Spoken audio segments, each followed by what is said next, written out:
3, 2, 1, 0. Ignition. Liftoff of the Falcon 9 and Crew Dragon. Go NASA, go SpaceX, Godspeed, Bob and Doug. Le 30 mai 2020 a décollé à bord de la Falcon 9 la capsule Crew Dragon pour son vol de test Demo 2 qui embarquait Bob Behnken et Doug Hurley pour rejoindre l'ISS. SpaceX a su, comme à son habitude, filmer l'événement historique avec perfection. En effet, cela faisait depuis le retrait des naves spatiales en 2011 qu'un vol habité décollait du sol américain pour rejoindre l'ISS. Pour qu'un vol soit totalement réussi pour SpaceX, il faut que la charge utile soit en orbite et que le premier étage réatterrisse sur une barge autonome située en pleine mer. Bon. Alors que le deuxième étage continue sa combustion pour mettre la Crew Dragon sur la bonne trajectoire, le premier étage rentre à nouveau dans l'atmosphère en activant ses propulseurs. On reçoit l'image normalement sur le live de SpaceX et à T plus 8 minutes 31, l'image se coupe et ce message s'affiche.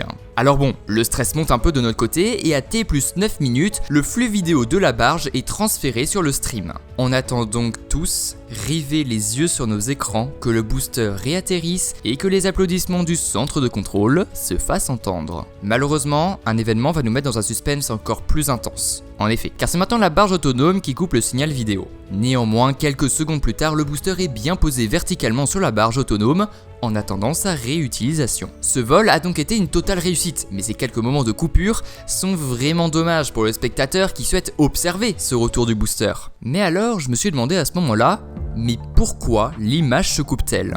Bon.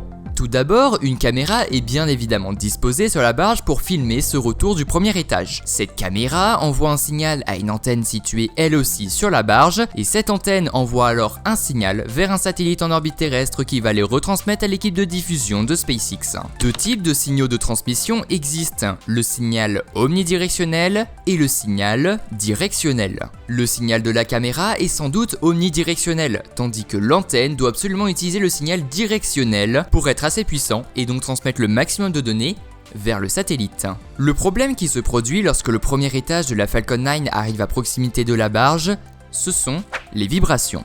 En effet, si vous avez déjà vu un live de SpaceX, la fusée doit rallumer 1 à 3 moteurs Merlin pour réduire au maximum sa vitesse pour ne pas s'écraser sur la barge. C'est lors de cette opération que les vibrations se font ressentir au maximum aux alentours de la fusée et les moteurs font donc vibrer aussi l'antenne diffusant le signal vidéo du live. L'intensité est donc si élevée que l'antenne perd le contact avec le satellite, ce qui provoque une coupure de quelques secondes le temps que l'embarcation arrête de vibrer. Lorsque la fusée est posée, les moteurs sont éteints. L'antenne située sur la barge arrête donc de bouger et retransmet le signal correctement. Mais durant cette période de suspense, toute la séquence continue d'être enregistrée et elle est ensuite envoyée correctement une fois le signal rétabli. Ainsi, il peut arriver que quelques jours plus tard, SpaceX poste sur leurs réseaux sociaux l'atterrissage réussi du premier étage de leur Falcon 9.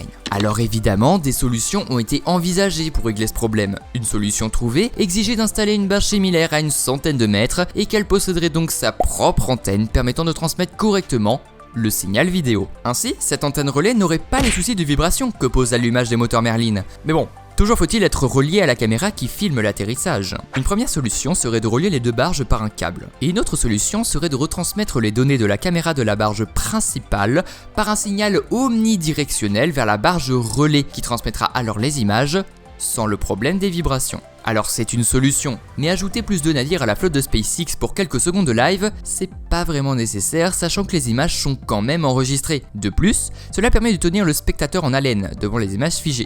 Alors oui, après je suis tout à fait d'accord avec vous que c'est un peu frustrant de rater l'une des parties les plus intéressantes d'un live de SpaceX.